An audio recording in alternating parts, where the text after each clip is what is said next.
Rolling Stones wrote some of the greatest songs in rock history, but not every classic version belongs to them. Some of their compositions and covers found their true home in the hands of other artists. Here are 10 Rolling Stones songs that made other artists famous. Number 10. As Tears Go By, Marianne, Faithfull. I sit and watch the children play. At a party in 1964, manager Andrew "Loog" Oldham challenged Mick Jagger and Keith Richards to write a song for a 17-year-old named Marianne Faithfull. Sit and watch as tears go by. Oldham wanted something with brick walls and high windows and no sex. They delivered As Tears Go By, one of the first original compositions Jagger and Richards wrote for another artist. Faithfull's version reached number 9 in the UK, launching her career before the Stones even released their own version a year later. The song is also co-credited to Oldham himself.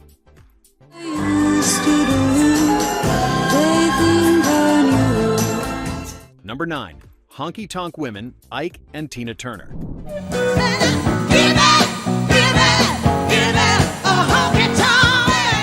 The Rolling Stones released Honky Tonk Women in July 1969.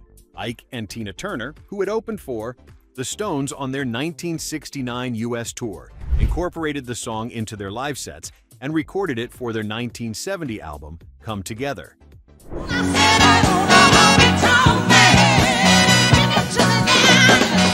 Tina's vocal delivery transformed the song, bringing a raw power that critics praised as extraordinary.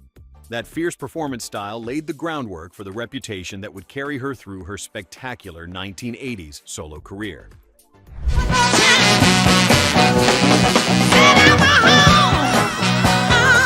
Number 8. Time Is On My Side, Irma Thomas.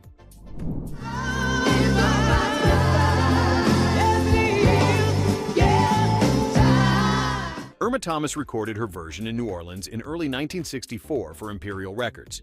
She was 23 years old and already earning her reputation as the Soul Queen of New Orleans. The Rolling Stones covered the song, releasing their version as a U.S. single in late September 1964, where it reached number 6 on the Hot 100.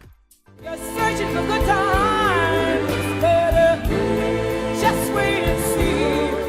Thomas's original, released as a B-side, did not receive the commercial push it deserved, but her soulful interpretation influenced generations of New Orleans musicians and cemented her as one of the city's most treasured voices.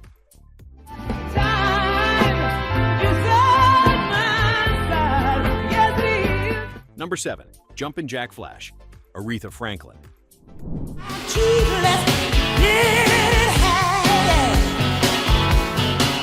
For the 1986 film Jumpin' Jack Flash, Keith Richards himself stepped in to produce Aretha Franklin's cover, carrying his guitar into the studio and playing on the track. Franklin's version reached number 21 on the Hot 100 and received heavy MTV rotation.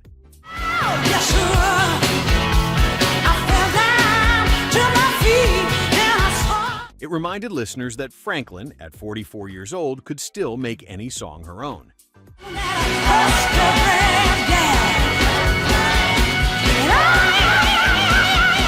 Number 6. Harlem Shuffle, Bob and Earl.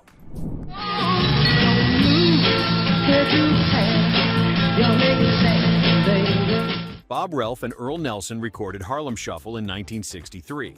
It reached number 44 on the Hot 100, a modest showing for a song that would prove far more durable than its chart position suggested. The Rolling Stones covered it in 1986 as the lead single from Dirty Work, and their version climbed to number 5 on the Hot 100.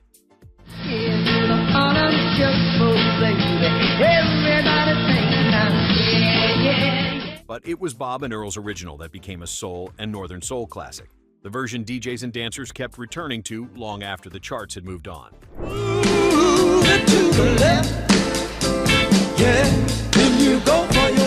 Number 5. Wild Horses, The Sundays.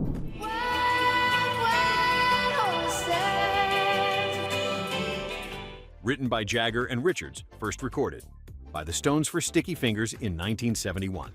The Sundays, fronted by vocalist Harriet Wheeler, recorded their ethereal cover as a B-side to their 1992 single Goodbye from the album Blind.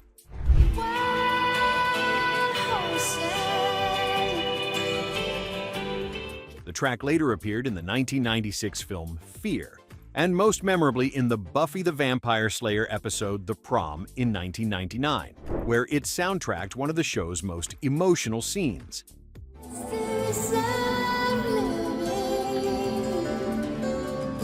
The Sundays had debuted in 1990 with Reading, Writing, and Arithmetic, part of a wave of dream pop acts emerging from the UK alongside contemporaries like Mazzy Star and Cocteau Twins. Before we continue, which cover version on this list do you think actually improved on the original? Is there a Stones song you think another artist absolutely owns? Drop a comment and let us know where you are watching from.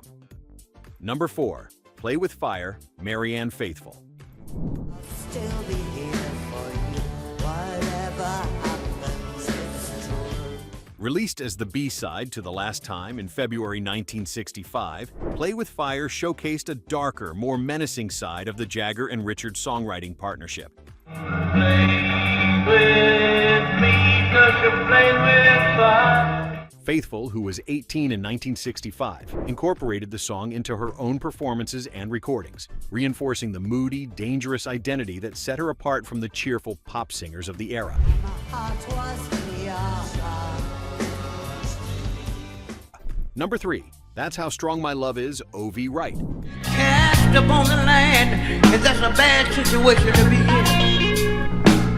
O.V. Wright, a Memphis soul singer, recorded his version for Gold Wax Records in 1964 when he was about 24 years old. The Rolling Stones covered it on their 1965 album Out of Our Heads. That's how strong my love is. That's how strong my love is. Wright's raw, gospel-drenched original influenced a generation of soul artists, including Al Green and Solomon Burke, who recognized in his voice a spiritual intensity that studio polish could never replicate. I even see the rainbow. Number 2. Anybody Seen My Baby, K.D. Lang.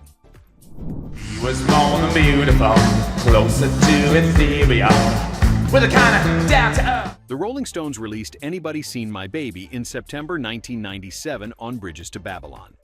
During recording, someone noticed the melody bore a striking resemblance to K.D. Lang's Constant Craving, her 1992 Grammy-winning hit.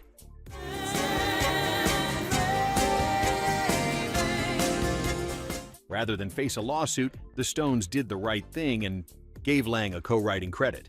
The single reached number 3 on the Billboard Mainstream Rock Tracks chart. Lang's songwriting royalties from a Rolling Stones album became one of the more unusual accolades in her already unconventional career. She's really gone for good. Come on, baby. Number 1. Out of Time, Chris Farlowe.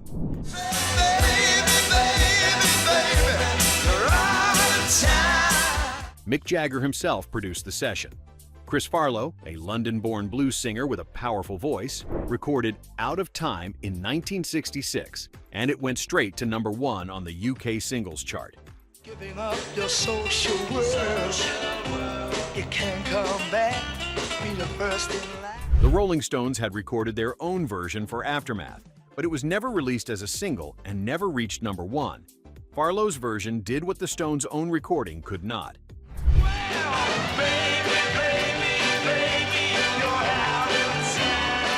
He owned the song completely, and for one brief, brilliant moment, a relatively unknown blues singer stood at the top of the charts thanks to a Rolling Stones composition.